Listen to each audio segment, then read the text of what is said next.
Imani Carter was 32 years old, 6 weeks postpartum, when her phone synced with her husband's smartwatch while it charged on his nightstand. She thought she'd married a devoted provider.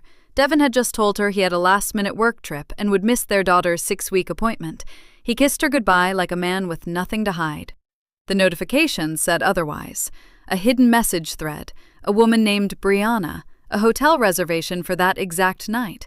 Devin had no idea his wife's name was still on the house title from a refinance he'd forgotten to finish transferring, or that the woman he called just tired had spent 4 years as a corporate accountant before Zora was born. He drove off into the night, believing he was untouchable. He had no idea what was already in motion behind him. Imani sat in the nursery, the glow of her phone lighting her face, and made a decision that would be finished before he ever made it home. He wouldn't see it coming until the locks already had. Before we dive in, comment where you're watching from today, and if stories like this speak to you, hit subscribe, because tomorrow's story is even more intense. The sun wasn't fully up yet when Zora started crying. Imani was already awake. She had been awake since 3. Before that, since 1. Sleep came in pieces now. 30 minutes here, an hour there, stitched together like a quilt with too many holes in it. She sat up slowly, her body still tender in ways she hadn't expected, and lifted her daughter from the bassinet beside the bed. "I've got you," she whispered. "I've got you, baby." Zora settled against her chest almost immediately. 6 weeks old and already so certain that her mother would come. That certainty was the most beautiful thing Imani had ever felt. It was also the thing that kept her from falling apart completely. She got comfortable against the headboard, a nursing pillow across her lap, and looked out the window at the pale gray sky while her daughter fed.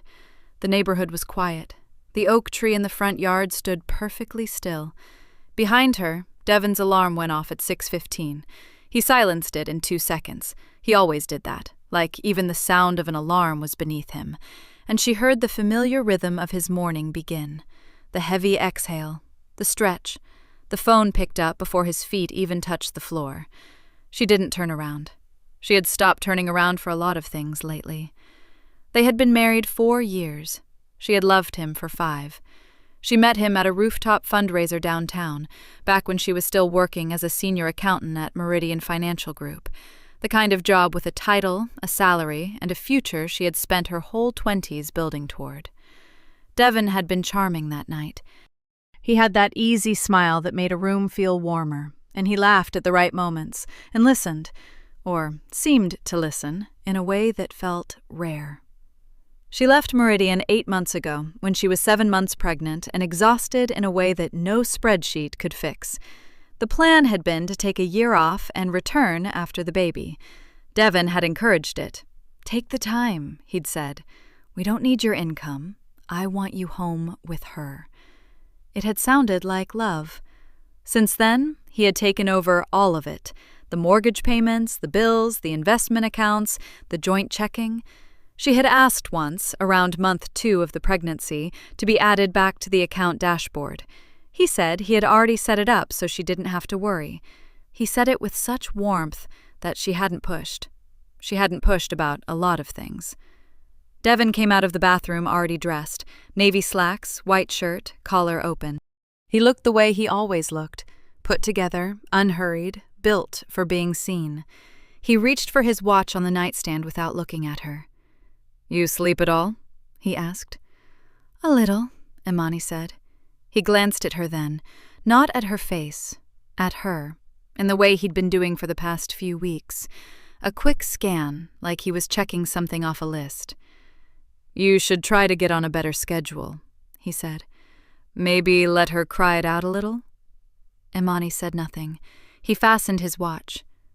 "You still in those same pajamas from yesterday?" "I've been up with a newborn since 4 in the morning, Devin." "I'm just saying."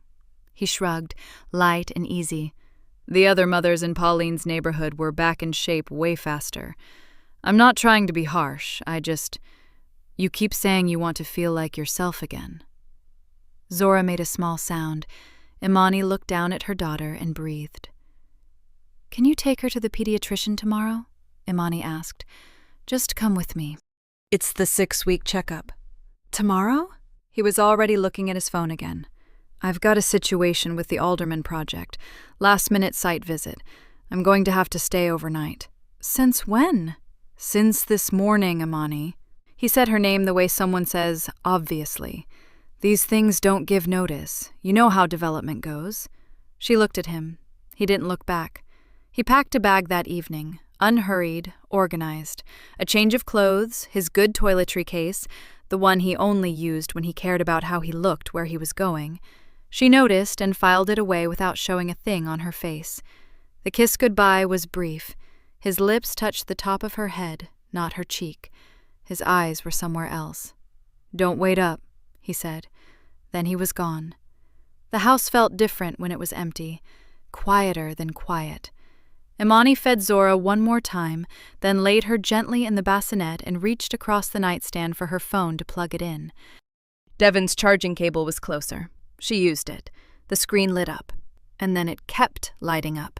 1 notification, then 3, then a cascade of them pouring across the screen as her phone briefly, silently synced with Devon's smartwatch still sitting on the nightstand. A name she had never seen before.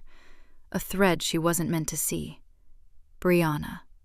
And beneath it, a hotel confirmation. Tonight's date, tonight's address. A room for 2. Imani sat very still in the dark. Zora slept beside her, breathing slow and even. The oak tree outside the window didn't move at all. Imani looked at the phone in her hand and did not make a sound. She didn't move for a long time. The hotel confirmation sat on the screen. Room 412. Check-in tonight. Guests 2. She read it 3 times. Then she set the phone down on the nightstand, very gently, like it was something fragile. It wasn't, of course. She was. Or at least, that's what she would have thought an hour ago. Zora stirred in the bassinet, made a small clicking sound, and went still again. Imani watched her daughter's chest rise and fall, rise and fall.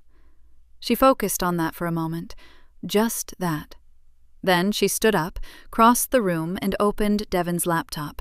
He had left it on the desk like he always did, lid halfway down, power light blinking slow and amber in the dark. He'd had the same password for 2 years, Z. Carter 2024, their daughter's initials, their last name, the year he had promised would change everything for their family. She typed it in without hesitating. The cloud backup loaded automatically. It always ran in the background, syncing everything. Devon had set it up himself, proud of his own organization, the kind of man who liked systems he controlled. He had forgotten that she built systems for a living once. The message thread with Brianna was right there, backed up and time-stamped, running all the way back to March. Imani was 5 months pregnant in March. She remembered March clearly. The swollen ankles, the iron supplements, the afternoon she'd painted the nursery wall a pale yellow and felt, for the first time, like everything was going to be okay. She scrolled up to the beginning. She read for 20 minutes without stopping. It was all there. The early messages, careful and flirtatious. The shift, around week 3, into something less careful. A hotel name she recognized, the Beaumont on Halstead, the place Devon had taken her for their 2nd anniversary, she now realized, appearing again and again. Photos she would not look at twice. Plans made for evenings she could now match, one by one, to Devon's late nights and site visits. She read without expression. Her jaw was tight. That was the only thing that moved. Then she found the message from October. Brianna had sent Devon a screenshot, a photo from someone's social media, reposted on a neighborhood page. It was from Imani's baby shower. Pink streamers, a white balloon arch, Imani in the center with her hands around her belly, laughing at something Tasha had just said. Below the screenshot, Brianna had written, "Is this her? She got so big, LOL. Don't let her fool you with the wholesome mom thing. You're not doing anything wrong here." Devon had replied with a laughing emoji. Imani read that line twice, not because she didn't understand it, because she wanted to be sure she felt every word of it. She wanted it to land all the way, right down to the bottom of her, where the part of her that still wanted to give people the benefit of the doubt lived. She felt it. Then she let it turn into something colder and more useful. She went to the kitchen, not to cry, not to call him. She filled a glass of water, drank half of it standing at the sink, and then walked to the filing cabinet in the corner of the home office, the one Devin called hers because she used to keep old financial records in it. The refinance documents were in the third drawer, exactly where she'd put them 14 months ago.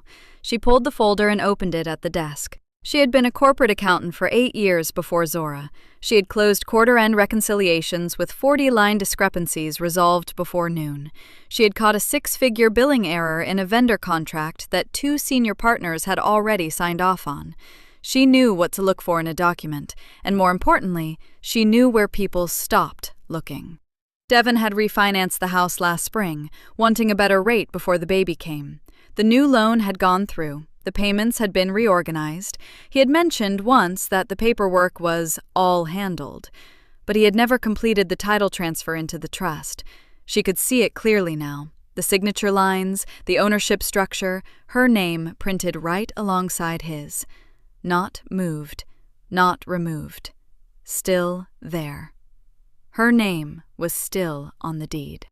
She sat with that for exactly 10 seconds. Then she picked up her phone and called Reggie.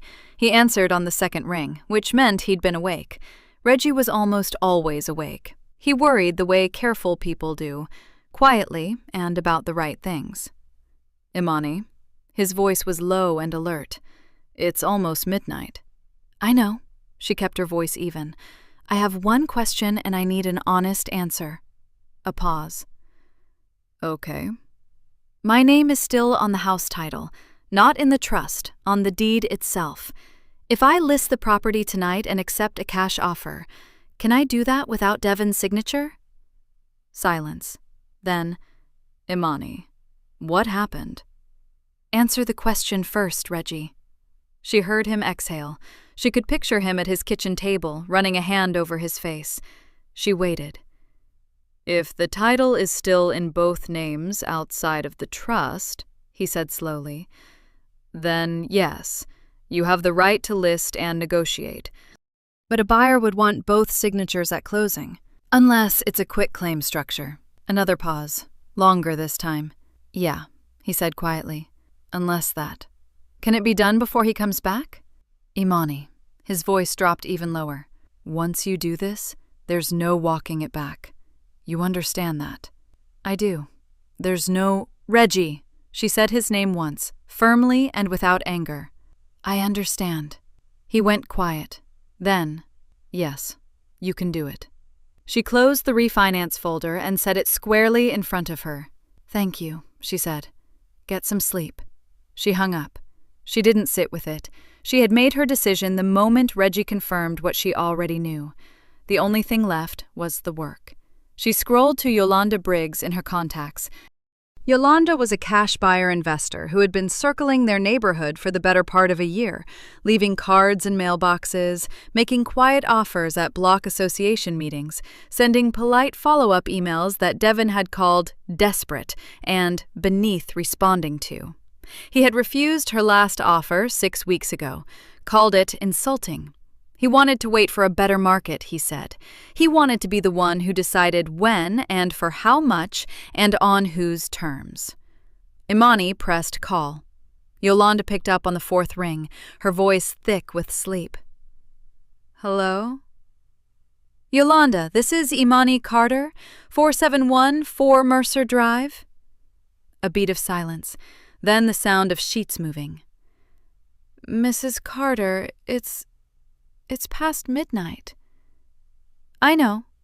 Imani kept her voice level and businesslike. "Your offer from 6 weeks ago? Is it still on the table?" Another silence. Longer. Then, "Yes, it is." "I'm accepting it." She heard Yolanda sit up.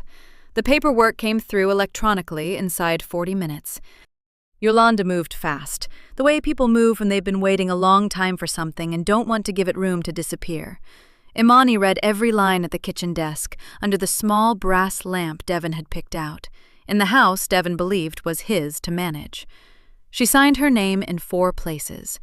The account she wired her share into had existed for 9 months, opened during a quiet afternoon when Devon was at a site visit, and Zora was still just a weight she carried inside her body.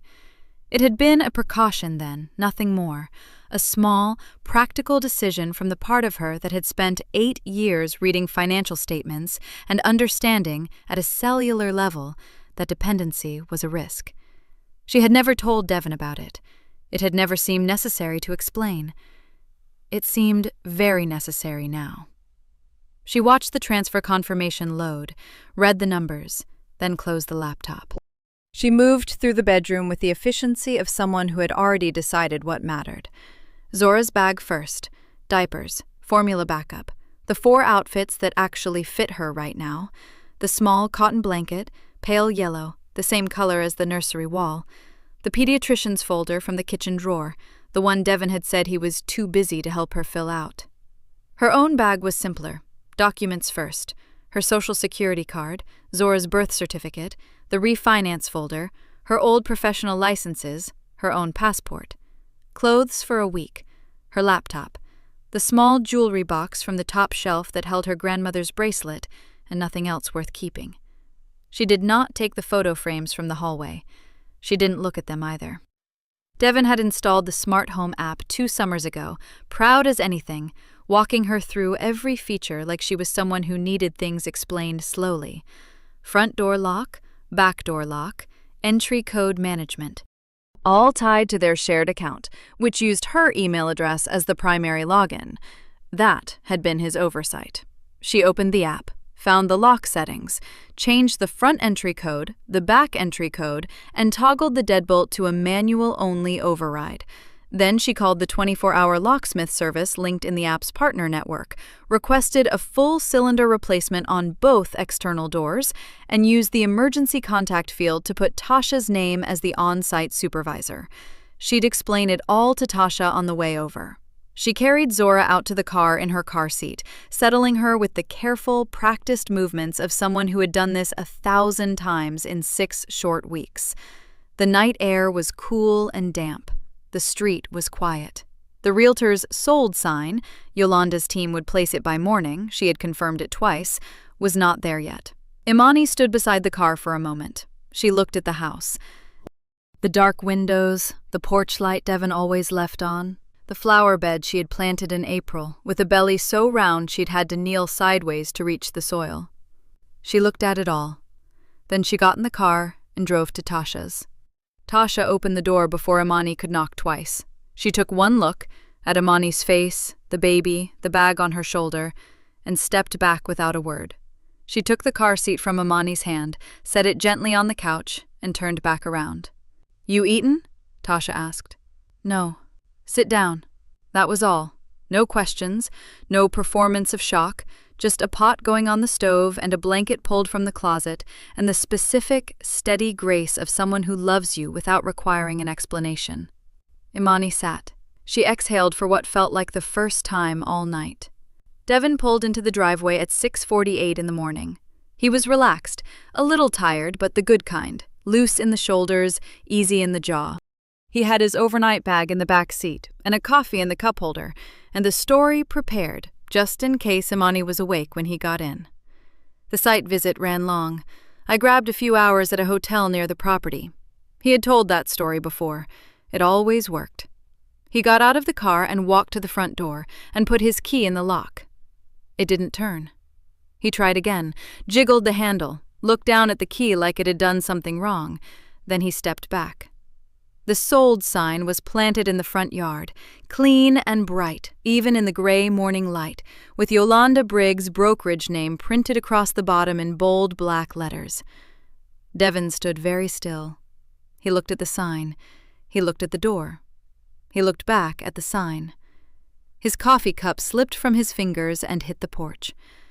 Devon called Pauline at 7:04 in the morning. Imani knew he would.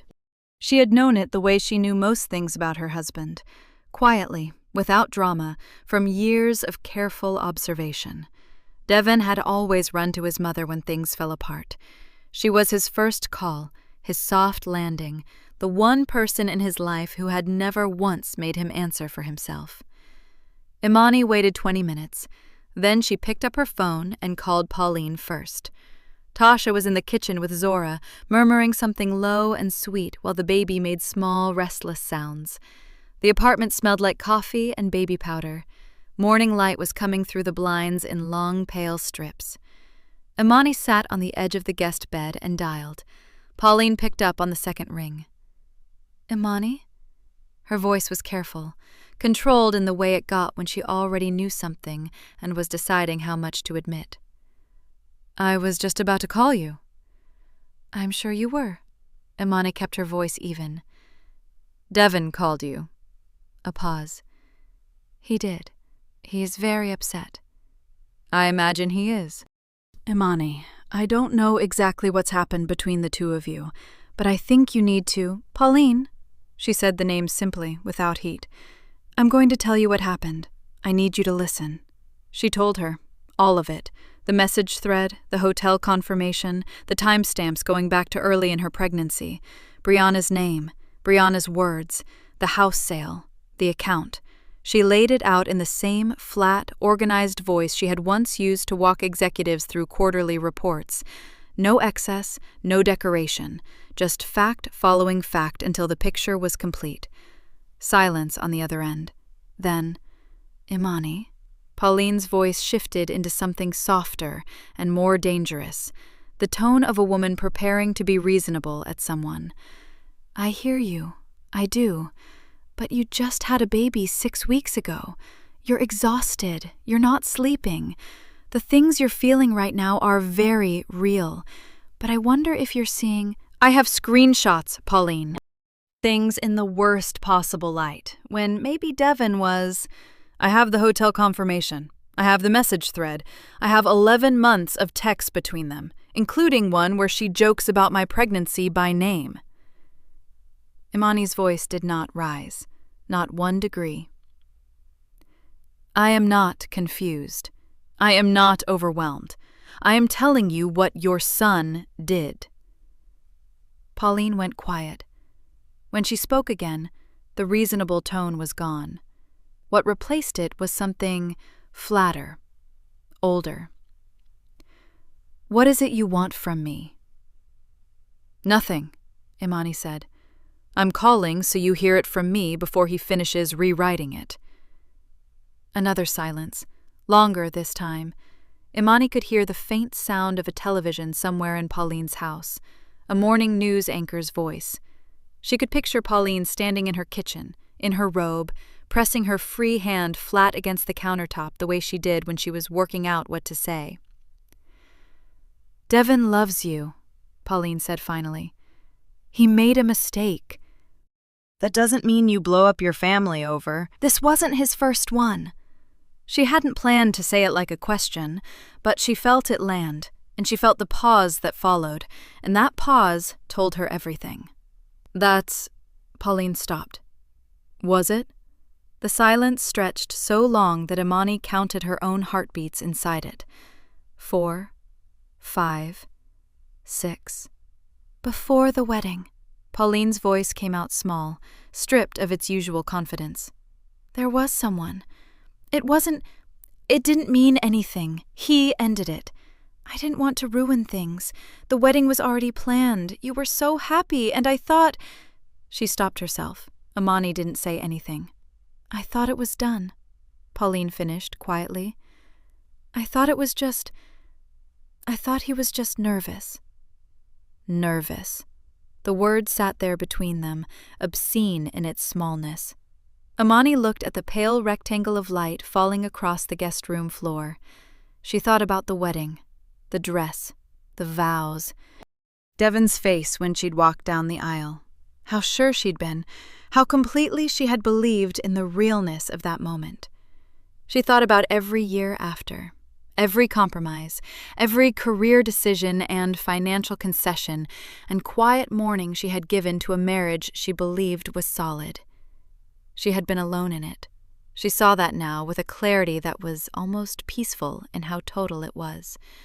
Not just since Brianna, from the beginning. She had been the only one in the room who meant it. Pauline was saying something. If you just give him a chance, for Zora's sake, families go through. But Imani was no longer tracking the words. She waited for a pause in the stream of them. Pauline. Her voice was quiet, final. You won't be hearing much from me going forward. She ended the call. She set the phone face down on the bed beside her. Outside the door, Zora made a small, bright sound, almost like a laugh, and Tasha said, "There she is, there she is," and the morning kept moving. The bouquet arrived at Tasha's door at 11:47 in the morning. White roses and eucalyptus, $40 worth, maybe 50, the kind of arrangement Devin ordered when he wanted to look like a man who was trying without having to think too hard about it. There was a small card tucked in the plastic sleeve. Imani read it once, set it on the kitchen counter, and went back to feeding Zora. I love you. I'm so sorry. Please just talk to me. He had been texting since 8 a.m. The first message came in at 8:03. Imani, please, let's talk. Then another at 8:31.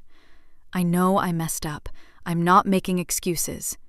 Then a longer one, sent in 3 parts the way he always did when he was performing sincerity, about how much he loved her and Zora, and how he had been under so much pressure at work, and how none of it meant what she thought it meant.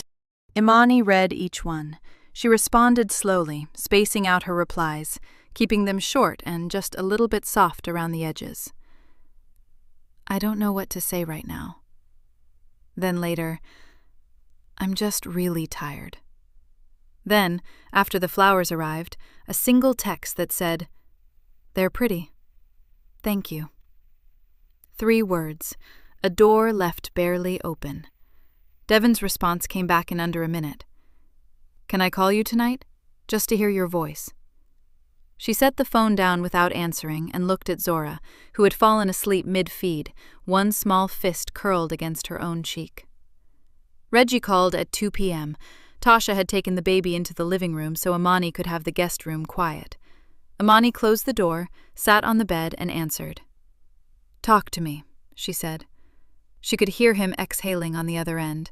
Not dramatically, Reggie never did anything dramatically, but with the particular weight of a man who has just confirmed something he didn't want to be true. So I made some calls, he said. I've got a contact inside the administrative department at Devin's firm. Old client. She's careful, and she didn't hand me anything she wasn't comfortable with, but she pointed me in the right direction. And? Devin's been running expenses through a departmental account for the last 9 months. Hotels, restaurant charges, flowers, a piece of jewelry in March, all of it coded as client entertainment or business development. Imani was quiet for a moment. That's not unusual for his position. No, Reggie said, but these vendors don't match any client files. The hotel is a boutique on the east side. The restaurant is about 4 blocks from it. The jewelry was from a store downtown that doesn't do corporate accounts. He paused. And the coding on those charges, how they were categorized, which accounts they were buried in, that didn't come from Devin. He doesn't have the system access to do it that way. Imani felt something go still inside her. Who does? Someone in the accounting department, junior level, but with system access. He let that sit for exactly 1 second. Brianna Holt processes expense reports for that division. There it was. Imani pressed her back against the headboard and looked at the ceiling. She was not surprised. She understood, in the way she sometimes understood things before she could fully name them, that this fit. It fit with the Brianna who had seen the baby shower photos and kept going. It fit with the Brianna who had typed Imani's name into a text message and laughed at her. That woman had not stumbled into something she didn't understand.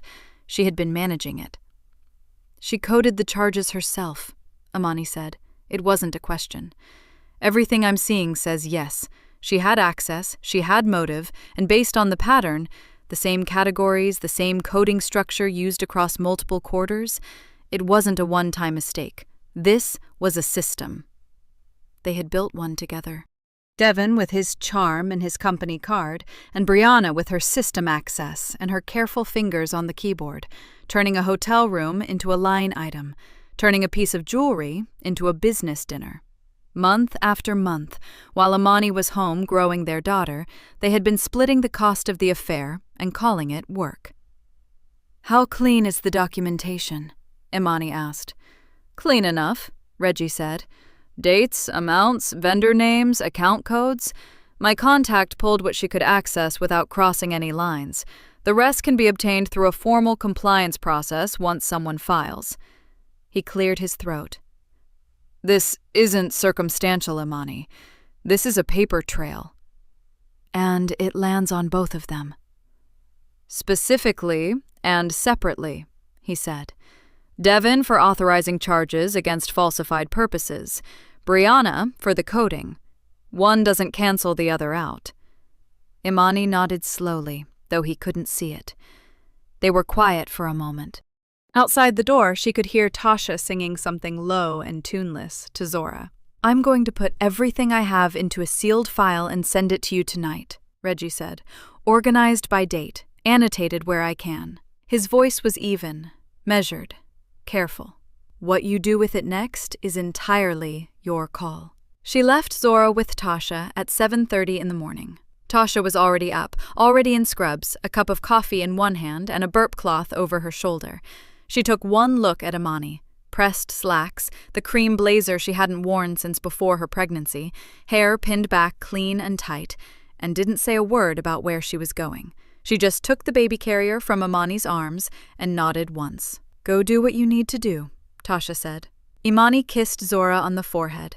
Then she picked up her bag, which held a manila folder and a USB drive, and walked out to her car. Devon's firm occupied the 4th and 5th floors of a glass building downtown. Imani had been there twice before, once for a company holiday party 2 years ago, when Devon had introduced her around and kept his hand at the small of her back all night, like she was an accessory he was proud of. Once to drop off lunch for him on a slow Friday, before she was showing, before Zora existed as anything more than a faint line on a test strip. She knew the layout. She knew the elevator bank, the reception desk, the frosted glass doors with the firm's name etched across them in neat silver letters. She pushed through them at 8:14 a.m. The receptionist looked up. Imani gave her name, said she was there to meet with the firm's compliance officer. She had called ahead the afternoon before, from the guest room at Tasha's apartment, using a voice so calm the receptionist on the phone had assumed it was a routine scheduling call. It was not a routine call. She was shown to a small conference room on the 4th floor, beige walls, a round table with 4 chairs, a window that looked out onto the parking garage. She sat down, placed the manila folder in front of her, and waited.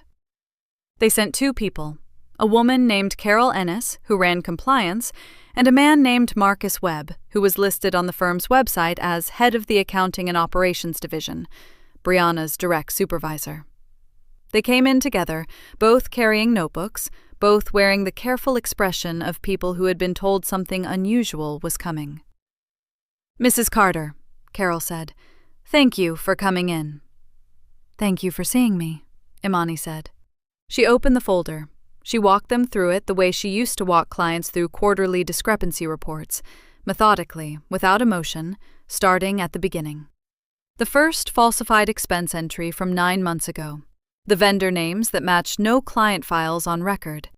The hotel on the east side, the jewelry purchase in March, the restaurant charges that appeared in the same 2-week cycle, quarter after quarter. Then she reached the second section of the folder. "These," she said, sliding 2 printed pages across the table, "are excerpts from a message thread between my husband and Brianna Holt, specific to the expense coding."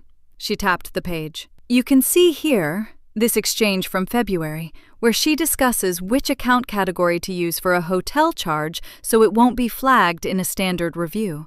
She names the account code, she confirms the amount, she tells him to submit it under client development." Marcus Webb leaned forward, his jaw tightened. "She had the system access to make those changes?" Carol asked, though her voice told Imani she already suspected the answer. "She processes expense reports for this division," Imani said simply. "You would know better than I do what her access level permits." But the pattern in these records is consistent, and it runs across 3 separate quarters. She did not raise her voice. She did not use words like disgusting or unbelievable or any of the words that were available to her as a wronged wife. She was not here as a wronged wife. She was here as a woman with a paper trail and a very clear understanding of how numbers worked. She slid over the final page. "I'm naming Brianna Holt specifically as a co-participant in falsifying these records, not as a footnote to my husband's conduct. Separately. By name." The room was very quiet. Carol looked at Marcus. Marcus was still looking at the pages. Imani was in her car by 9:40 a.m. She sat in the parking garage for a moment, engine idling, the folder now empty on the passenger seat. Carol Ennis had told her, before she left, that compliance would be opening an immediate internal investigation and that Brianna Holt would be placed on administrative leave pending review. Her access to firm systems would be suspended by end of business. She heard later, through a message Reggie forwarded from his contact inside the firm, that Brianna had spent the first afternoon of her leave calling coworkers, working the phones, telling anyone who would listen that she hadn't known Devin was married, that she was as much a victim as anyone. The message threads HR pulled during their own review process said otherwise. Brianna's own words, Brianna's own name for Imani, Brianna's own joke, typed out in blue text on a screen, about a woman being too busy getting fat with her baby to notice what her husband was doing. Her credibility was gone before the week was out. Imani called Reggie from the parking garage. "It's done," she said. "Good," he said. "Nothing more than that." She pulled out of the garage, merged onto the main road, and drove back toward Tasha's apartment to relieve her of Zora. Devin called at 6:47 p.m. Imani was sitting on Tasha's couch with Zora in her lap, working through a slow, quiet feed. The apartment was dim. Tasha had left for her night shift an hour ago, leaving a covered plate of food in the fridge and a note that said, "Eat something real," in her careful, blocky handwriting. The phone lit up on the cushion beside her. Devin Carter. She looked at it for 2 full rings. Then she picked up. "You need to tell me what you did." His voice was tight, controlled but barely, like a lid with too much pressure under it. "I'll need you to be more specific," Imani said. "The accounts, Imani." A pause. She could hear him breathing. "The joint investment accounts. I tried to transfer funds this afternoon and half of it is gone." She adjusted Zora against her arm. "Not gone," she said. "Moved. Legally. My share into an account in my name. I did it 3 weeks ago." The lid came off. 3 weeks? He stopped himself. When he started again, his voice had gone louder, the words coming fast. "You've been planning this for 3 weeks and you said nothing? While I was coming home, while I was trying, you were what, taking notes, building a case against me?" "Yes," she said simply. That stopped him. She heard him exhale, sharp and hard, like something had hit him in the chest. Then his voice shifted, softer now, that familiar dip into warmth that she had trusted for 4 years. "Imani, listen. What you walked into today, at the firm, you don't understand what that does to someone, to their career. Brianna is—" "I know what Brianna is," Imani said. "She's furious with me." His voice cracked slightly on the word, almost like she was supposed to feel sorry for him. "She's saying I used her, that I put her in a position that cost her her job. She's not talking to me, she's talking to a lawyer, and you handed them everything they needed to—" "I handed them the truth," Imani said. What was already true. A long silence. "You destroyed my life." Quieter now, almost bewildered. "You know that. You sat there and planned this out and you burned everything." Imani looked down at Zora. Her daughter's eyes were closed, one small fist curled against her chest, her whole body warm and impossibly trusting.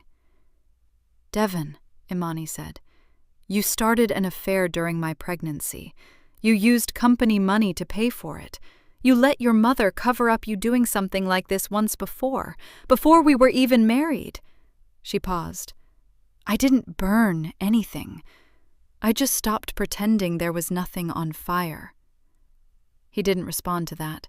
She heard something in the background, a drawer closing maybe, the sound of a man in a room that wasn't his home. When he spoke again, the rage was gone. What was left was smaller, tired sounding. "I don't have anyone on my side right now. My mother won't even... She's barely speaking to me. Brianna won't return my calls. The firm put me on paid leave pending investigation, and I don't know how long that lasts." A breath. "I need to hire a lawyer, and I don't have..." "You don't have access to my money," Imani said. "No. I know." His voice went flat. "I know that." Another pause, longer this time. "I want to meet," he said finally, face to face, just to... "I need to sit across from you and talk. We have a daughter, Imani. We have to figure out what comes next." She had expected this. She had known he would ask. She shifted Zora gently to her other arm and stood up, walking slowly toward the window. Outside, the street was lit amber under the parking lot lights, and a few cars moved through the intersection below without urgency. "All right," she said. She heard him start to speak, relief already creeping into his voice, that familiar assumption that her agreement meant softness, and she kept talking. "Reggie's office," she said. 2 days from now, 10 in the morning. She let that settle. "He'll be present as my legal counsel. You're welcome to bring your own. We discussed the divorce, the custody arrangement, and nothing else. No side conversations, no history. Just what's in front of us and where it goes from here." A pause. "That's... You want lawyers in the room?" "I want the truth on the table," she said. "That's all." The line went quiet for a moment. She could almost feel him calculating, weighing his options, counting what he had left, finding almost nothing. "Fine," he said. 2 days. 10 o'clock, she said. 10 o'clock. She ended the call, stood at the window a moment longer. Then she walked back to the couch, sat down, and looked at her daughter's sleeping face until her own breathing slowed back to something steady. Reggie's office was on the 14th floor of a gray stone building downtown, the kind of place where the furniture was dark and the carpet absorbed sound. The conference room had one long table, 6 chairs, and a window that looked out over a sky the color of old dishwater. Imani arrived 20 minutes early. She wore a navy blazer she hadn't touched since before her pregnancy, pressed slacks, and low heels. She had fed Zora at 6 that morning, pumped a bottle for Tasha to use, and left the apartment without rushing. Her folder sat on the table in front of her. A plain manila folder, not thick but dense in the way that mattered. Every page numbered, every exhibit labeled. Reggie sat to her left, a yellow legal pad in front of him and a pen he hadn't uncapped yet. He hadn't said much since she arrived. He didn't need to. His presence was the point. Devon knocked at the door at 10:08. He looked like a man who had not been sleeping. His suit was good, he had made an effort, but there were shadows under his eyes that makeup couldn't fix, and the confidence that usually lived in his posture had gone somewhere and not come back. He stepped inside, glanced at Reggie, then looked at Imani. "Hey," he said, like this was something casual, like he was testing the temperature of the room. "Sit down, Devon," she said. He sat across from her, no lawyer beside him. She noted that without reacting to it. He put his hands flat on the table. "I just want to say, before anything else, I know I hurt you. I know that, and I'm not here to pretend otherwise." Imani opened the folder. "The affair with Brianna Holt began in February of last year," she said. 7 months into my pregnancy." She slid a single printed page across the table, the first message in the thread, time-stamped, with a contact name clearly visible. That's the earliest recoverable message. Reggie believes the actual contact predates it by at least 3 weeks, based on the conversation context. Devin looked at the page, his jaw tightened. Imani, I didn't come here to go through In April, she continued, Brianna referenced my baby shower by name in a message to you. She had seen photographs of the nursery. Another page, slid across. She knew about our marriage and about our daughter before Zora was born. This was not a situation you stumbled into. He sat back. Okay, I hear you, but... In March of the year before we got married, she said, you had an affair that your mother helped you conceal. Pauline told me this herself on the phone 3 days ago. She looked at him directly. I have a recording of that call. Something moved across Devin's face. Shame, maybe, or the recognition that the floor had no more give in it. Imani. His voice dropped, softer now, reaching for something. We have a daughter. Zora needs her father present. She needs a home that isn't... She needs stability. If you push this all the way, if you take everything and go public with all of it, what does that do to her? What does she grow up knowing about how her parents... Zora will grow up knowing her mother protected her. Imani's voice didn't change. Same steady pace, same flat, even tone. She'll have a stable home. That part is already handled. She turned to the next page in the folder. The joint investment funds were moved legally and in full compliance with our account structure. I have documentation of every transfer, dated and notarized. There is no legal basis to dispute it. Another page. The house sale was executed with my signature as co-owner of record, with right of sale unimpeded by the trust structure Devin believed was in place. Reggie confirmed the title status before I signed. Devin pressed 2 fingers to his forehead. You planned this? Yes, she said. While we were still living together. While I was coming home every night. Yes. And you didn't say a word. She looked at him. Really looked at him, the way she had stopped doing sometime in the last year without realizing it. You didn't say a word either, she said. For months. He had nothing for that. His hands came off the table. Reggie uncapped his pen. What followed was not a negotiation. Imani had prepared the terms in advance, a custody schedule that centered Zora's needs and reflected Devon's current instability, a clean division of remaining shared property, a dissolution timeline. She moved through each point the same way she had moved through the evidence. Devon pushed back twice, half-heartedly, and both times Reggie produced a statute or a precedent that ended the conversation before it started. By 11:15, Devon had stopped arguing. He sat looking at the table for a long moment. Then he stood up, straightened his jacket in a way that seemed more habit than dignity, and walked to the door without speaking. He didn't look back. The door clicked shut behind him. Reggie slid the final signature page across the table without a word. Imani picked up her pen. The news moved the way bad news always does, quietly at first, then all at once. Devin's suspension came on a Tuesday. Imani heard about it from Reggie, who had a contact inside the firm's legal department. A 2-line text, clinical and clean. Suspended pending investigation, effective today.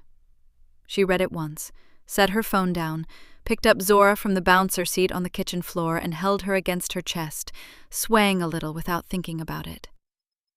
That was all. The termination came 11 days later. The firm had found enough in the expense records to make the decision easy. Falsified vendor codes, hotel charges routed through a departmental budget that had nothing to do with client travel, a pattern that stretched back 14 months. Devin's name was attached to every entry. The findings were confirmed, the report was filed, and his employment was ended without severance. Reggie forwarded her the summary with one sentence beneath it. Documented. Permanent. He can't walk it back. Imani printed it and added it to the folder she kept in the top drawer of Tasha's guest room desk.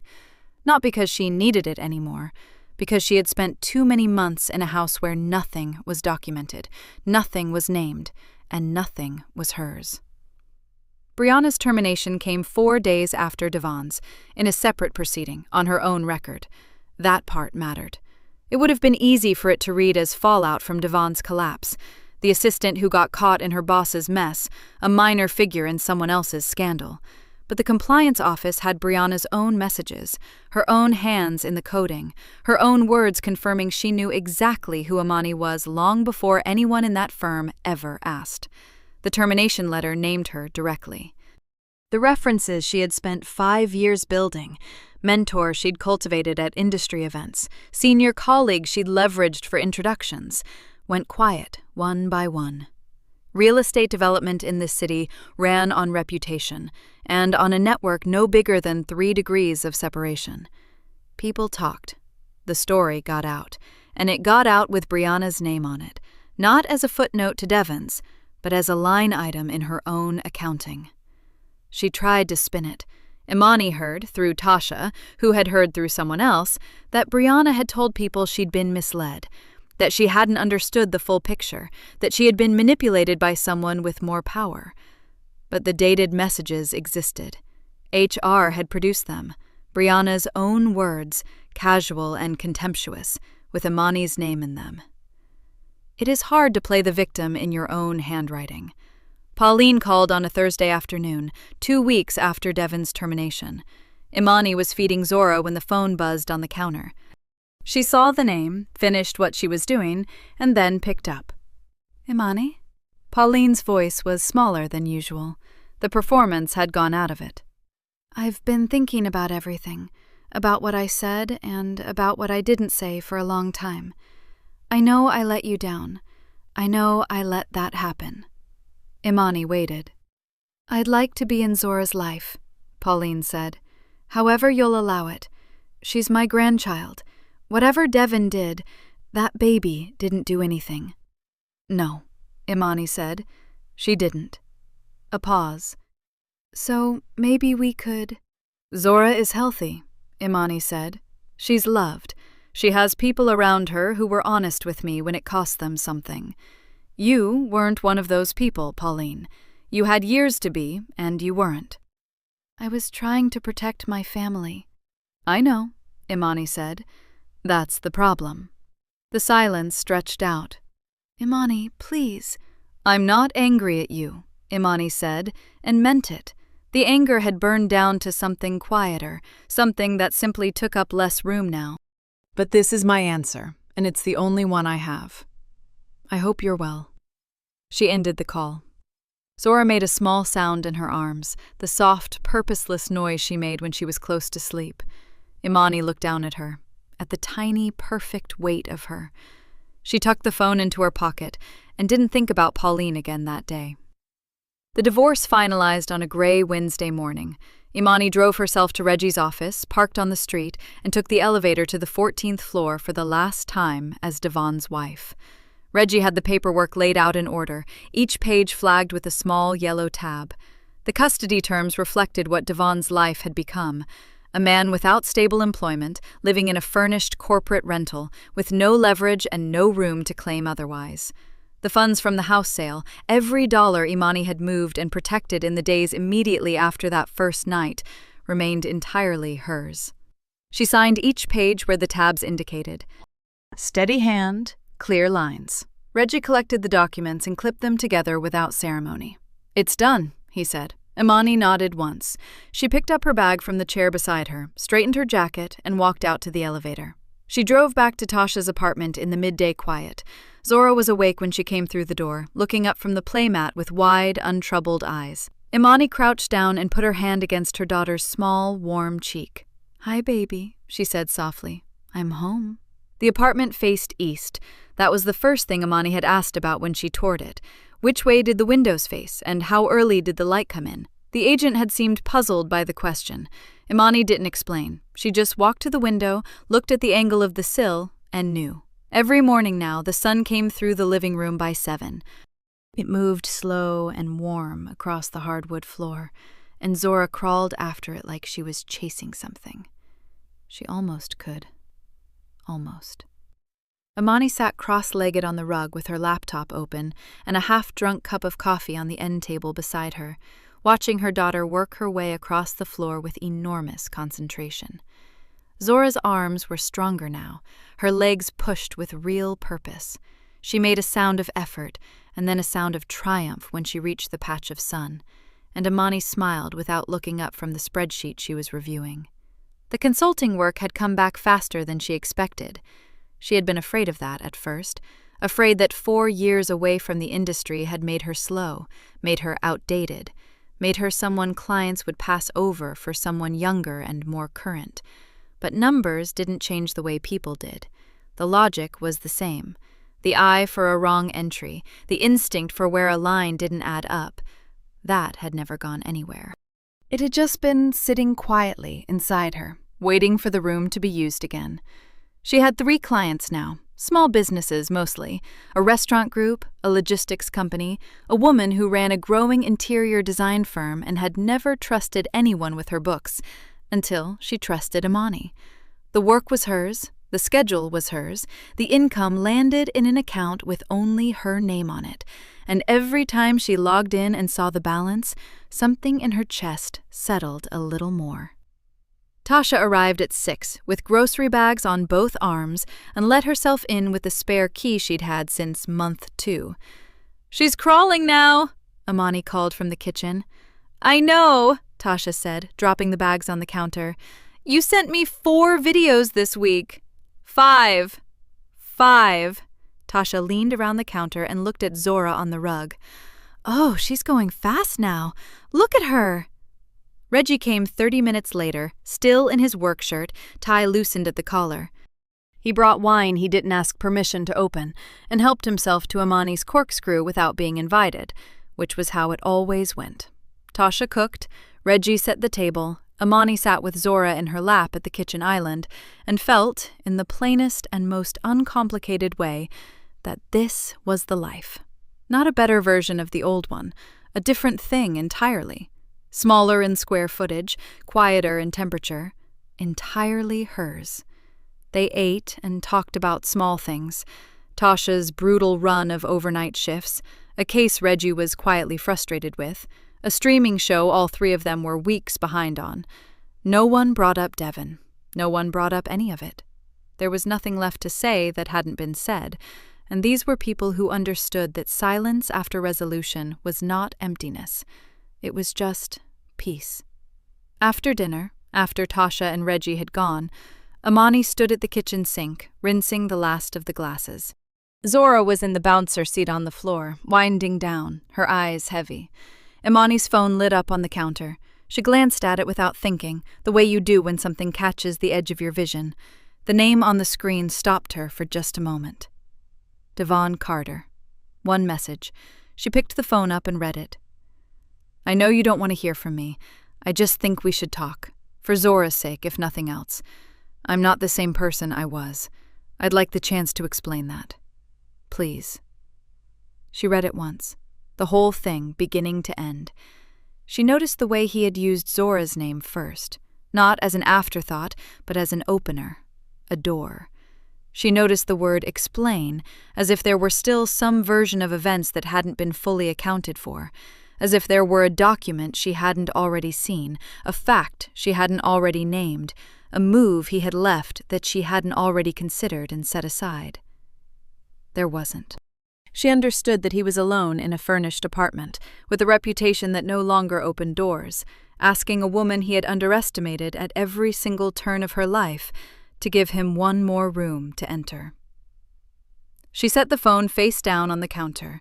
The click of it against the granite was quiet and final.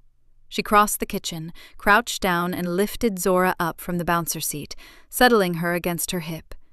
Zora made the small, sleepy sound she made when she was ready, her head dropping to Amani's shoulder. Amani carried her toward the hallway, toward the room with the yellow curtains she had hung herself on the first weekend in the apartment. The kitchen was quiet behind her. The phone stayed where it was. She didn't look back. Thank you for watching until the end. If this story meant something to you, hit subscribe and turn on notifications. I've got 2 stories on the screen that you have to watch next. Have a great day!